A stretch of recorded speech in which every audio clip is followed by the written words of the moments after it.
Hello, everyone. I'm Chris Carsley from the Kirkland Capital Group. Thanks for joining us for this short webinar. Over the years, I've done lots of webinars on, alternative due diligence, looking at alternative investments and how to think about due diligence across a number of different aspects that you need to understand as an investor. And many of you have reached out and said, hey, what's the next level? You've given me these things to think about, but how do I actually get this done? What's the application aspect? And recently, I did a webinar that was talking about performance measurement. Really, when you're looking at performance measurement, it's not just a series of numbers of how well they did. It can tell an entire story. So if you haven't caught that, be sure to watch that webinar as well. But on this one, we're going to dive in and talk a little bit about one of the questions I've always had was, hey, what's the difference between institutional and retail investors? And the biggest difference is, an institutional group of investors, it's their job. They actually have teams, they have systems, processes, they have everything built because that's what they do day in and day out. And most individual investors, maybe it's you or just a small group of people trying to assess, really an investment that can be quite difficult to understand. There's multiple facets.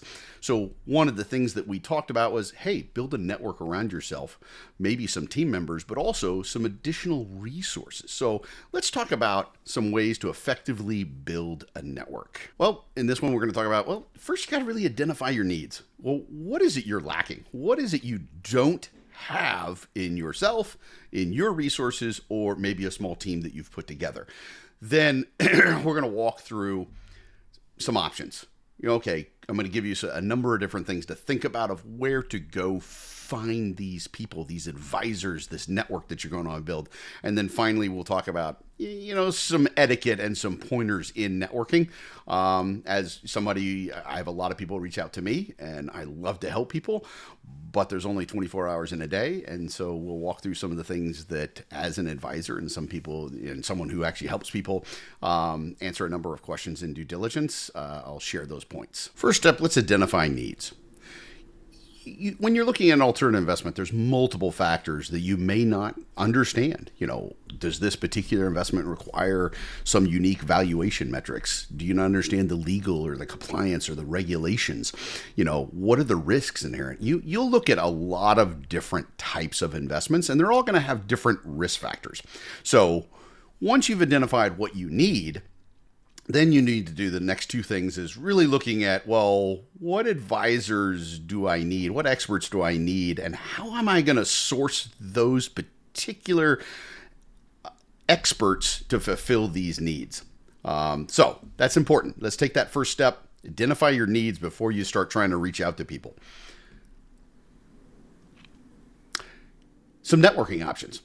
These are ones that I've used, and I just want to say some of these I haven't used. These are just examples. I'm not saying these are the best or what I use, but I wanted to just give as many options as possible to these listeners about things that you might find. And sometimes, hey, maybe you go on one of these online platforms that's created to find advisors like Expertise Finder or Just Answer. I haven't used those in particular, but I know people who have. So these are things that you can just go in and try. But the other ones that I think are more common that people have really gone out there is, social media, Facebook, Twitter, LinkedIn. Those are great ways to go in and do searches. Maybe you get a premier membership at LinkedIn so you can do deeper dive into the particulars of who you're looking for. Industry events, obviously. I go to a lot of these events. I am a CAI, I'm a CFA, but there are other events like FactRight and Markets Group puts on a number of different alternative investment conferences all over the nation. I think even internationally now. These are places you can go, you can attend, you can get a feel for who's in the room. Now you got to remember, first step, we've already identified who we're looking for.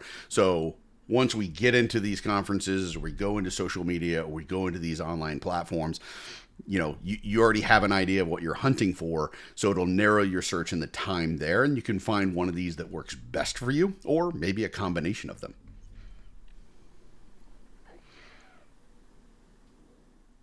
Further, investment groups. There's some here that I've listed that we work with, others that I know of that, don't work with yet, but that's a great source. You're finding people who are part of groups that are already perhaps working on some of the problems that you're dealing with. So you might find not only a network of investors and people who can help you with your due diligence, you might find also, deal sourcing as well. There, as I had mentioned earlier, professional organizations like the CAI, the CFA, AMA, all the ILPA, all of those organizations, work in investment management, and some specialize in alternative investments and actually provide documents and question lists, things that can help you build out your whole process of doing alternative investment due diligence.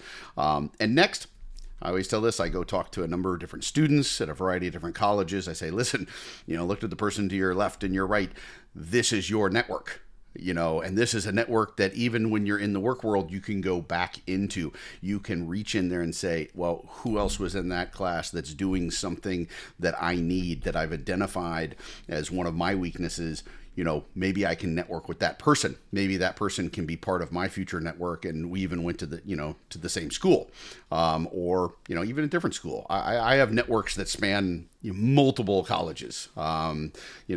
So it's you find value in a variety of different areas, and some of that reaching into other alumni networks I've actually kind of done through LinkedIn as well. So some of these ideas and these network options will overlap with each other, and you can use them in conjunction with each other to be more effective. Next, some of the pointers for networking.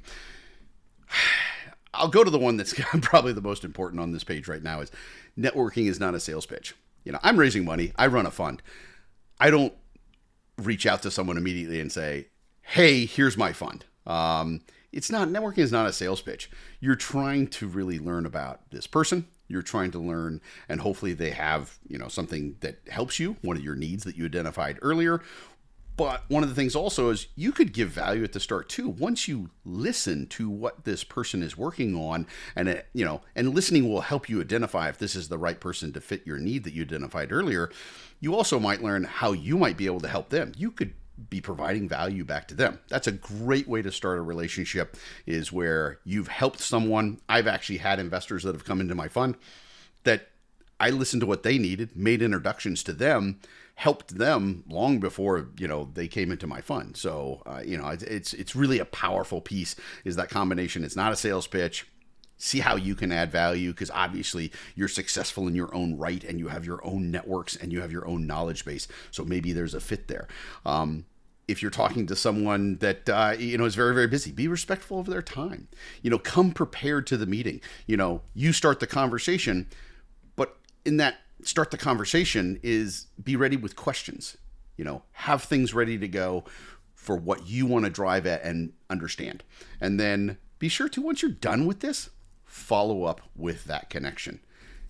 Continually work with them, see what they need. Everyone's always working on things. Everyone always has challenges. So just as you're trying to fix one of your needs in this process, they may have something that you can help them with as well. And it may not be day one, but later in that relationship as you're building it over time. Thank you. And if there's any questions, or you'd like to talk further, or you watch one of my webinars in the past and there's something else that's not performance related, or not, hey, how do I think about building networks? And you want me to talk further about application of how I actually solve some of those problems and do things with regards to alternative investments to, be better at it, please reach out. I look forward to talking to you.